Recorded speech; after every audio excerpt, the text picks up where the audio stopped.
Tahun 1292 Masehi menjadi titik akhir bagi kejayaan Kerajaan Singasari.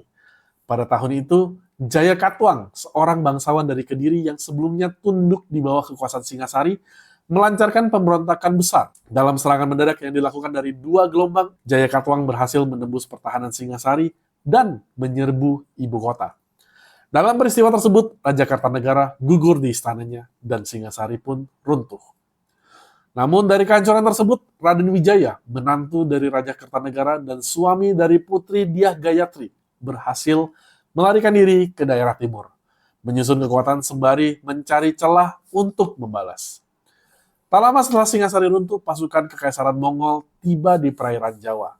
Mereka diutus langsung oleh Kaisar Kubilai Khan dari dinasti Yuan, sebagai tanggapan atas penghinaan yang dilakukan Kertanegara terhadap utusan Mongol beberapa tahun sebelumnya. Saat itu, Kertanegara menolak tunduk kepada Kekaisaran Mongol dan bahkan melukai wajah utusannya. Aib besar yang membuat Kubilai Khan mengirim ekspedisi hukuman ke Pulau Jawa. Raden Wijaya melihat kesempatan dalam kekacauan ini. Ia menyambut pasukan Mongol dan berpura-pura tunduk, menyatakan dirinya sebagai korban pemberontakan Jaya Katuang. Dengan diplomasi cerdas, ia berhasil membujuk pasukan Mongol untuk membantu menggulingkan Jaya Katuang di Kediri.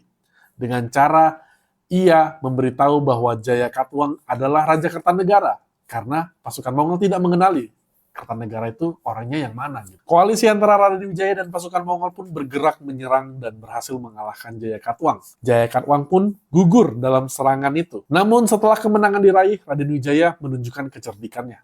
Ia meminta izin kepada komandan Mongol untuk kembali ke basis kekuasaannya di Tarik, hutan Tarik maksudnya, dengan alasan untuk mempersiapkan upeti sebagai tanda loyalitas kepada Kekaisaran Mongol. Sesampainya di sana, ia justru menghimpun kekuatan baru, lalu melancarkan serangan mendadak terhadap pasukan Mongol yang masih bertahan di Pulau Jawa. Tidak siap menghadapi serangan mendadak tersebut dan menghadapi cuaca tropis serta logistik yang menipis, pasukan Mongol pun akhirnya mundur dan meninggalkan Nusantara pada tahun 1293. Setelah kemenangan itu, Raden Wijaya secara resmi mendirikan sebuah kerajaan baru yang dinamakan Majapahit.